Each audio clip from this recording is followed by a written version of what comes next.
हमारे देश में दो तरह की सोच है। एक कट्टरपंथी सोच है जो एक विशेष दल से जुड़े लोगों की है, और वो कट्टरपंथी सोच ये कहती है कि स्कूलों में जो मुस्लिम बच्चियां हैं वो हिजाब पहनकर नहीं आ सकती, बैन लगना चाहिए।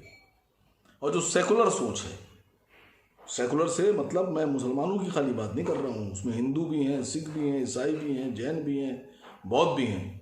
जो सेकुलर सोच है देश की, वो ये कहती है कि सब धर्मों के लोगों को अपने धर्म और अपनी मर्जी से चलने का अधिकार है, जो हमारे भारत के संविधान में है। अभी जो फैसला आया, 2 जजों की बेंच ने दिया, उसमें जस्टिस गुप्ता ने जो फैसला दिया है, वो फैसला, वो जो देश की कट्टरपंथी सोच है, वो लोग खुश हैं।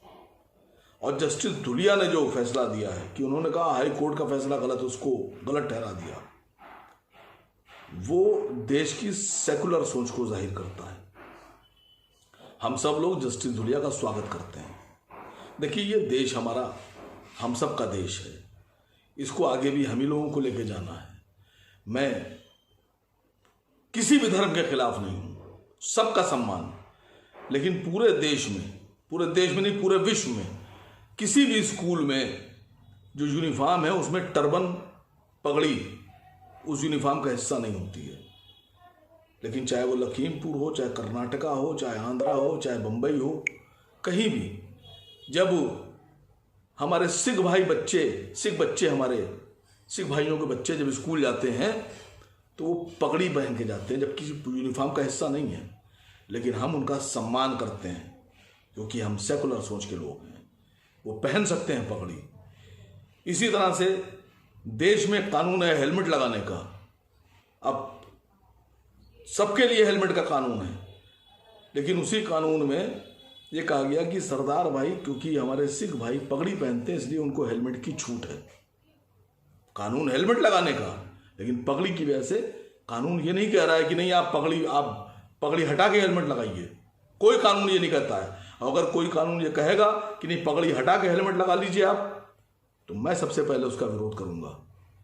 किसी भी धर्म के सम्मान से खिलवाड़ नहीं किया जा सकता, चाहे वो मेरा धर्म हो, चाहे किसी का धर्म हो।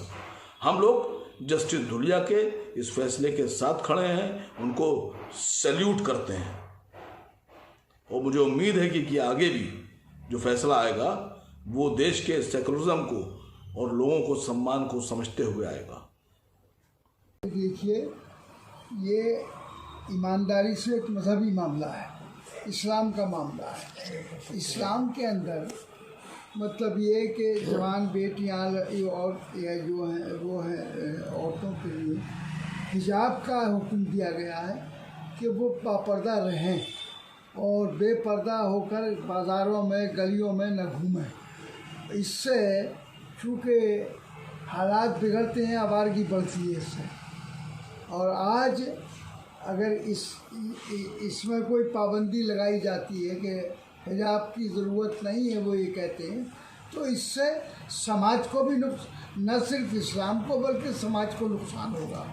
शास्त्री जी, ये मामला सुप्रीम कोर्ट पहुंच गया है, क्या मानते हैं आप कि इस मामले को लेकर? तो हमें उम्मीद है कि सुप्रीम कोर्ट इसमें सही फैसला करेगा। हरियाणा के मंत्री अनिल विज का बयान दे रहे हैं कि जिन लोगों का मन मचलता था वे हिजाब का विरोध करते हैं। ऐसे बयान को किस तरह से देखते हैं? ये तो बयान, जो गलत बयान है कोई भी दे तो उसमें ये ठीक नहीं है। यानी हरियाणा के मंत्री के बयान को आप गलत मानते हैं? नहीं, जो हरियाणा, वो कोई मंत्री हो या संतरी हो, कोई भी हो, छोटा हो बड़ा हो, अगर वो कोई किसी मज़हब के ख़िलाफ़, सच्चाई के ख़िलाफ़ कोई बयान देता है तो उसको कोई मजबूरी नहीं है कि उसको कबूल किया जाए। सरकार को क्या करना चाहिए इस पर? आप किस तरह से देखते हैं, क्या ये सरकार की पॉलिसी है? भाई, सरकार के यहाँ जो हिजाब मामले में ऑनरेबल सुप्रीम कोर्ट के एक जज साहब ने जो बातें कही हैं कि राइट टू एजुकेशन और राइट टू चॉइस, और ये बच्चियों की अपनी चॉइस है कि वो सर कवर करें ना करें, लेकिन एजुकेशन के रास्ते में कोई रुकावटें नहीं डालनी चाहिए। और इन तमाम बातों को हम लोग वेलकम करते हैं। और जिस तरीके से मामला लार्जर बेंच को रिफ़र किया गया है, तो हम लोग ये एक्सपेक्ट करते हैं कि लार्जर बेंच जो हिजाब का जो मजहबी एंगल है उसको सीरियसली ज़रूर कंसिडर करेगा। और वो एंगल यही है कि जो कुछ भी अल्लाह ने कुरान में और पैगम्बर इस्लाम सल्लल्लाहु अलैहि वसल्लम ने फरमा दिया, वो तमाम बातें हमारे यहाँ essential practice of our religion है। और हिजाब के सिलसिले में अल्लाह ने कुरान की सूरह अहज़ाब और सूरह नूर में मुस्लिम बच्चियों को ये हुक्म दिया है कि जब सर घर से निकलें तो अपना सर कवर कर लें। लिहाजा बच्चियों को हिजाब करने से रोकने का कानूनी भी किसी को कोई हक और इख्तियार हासिल नहीं है।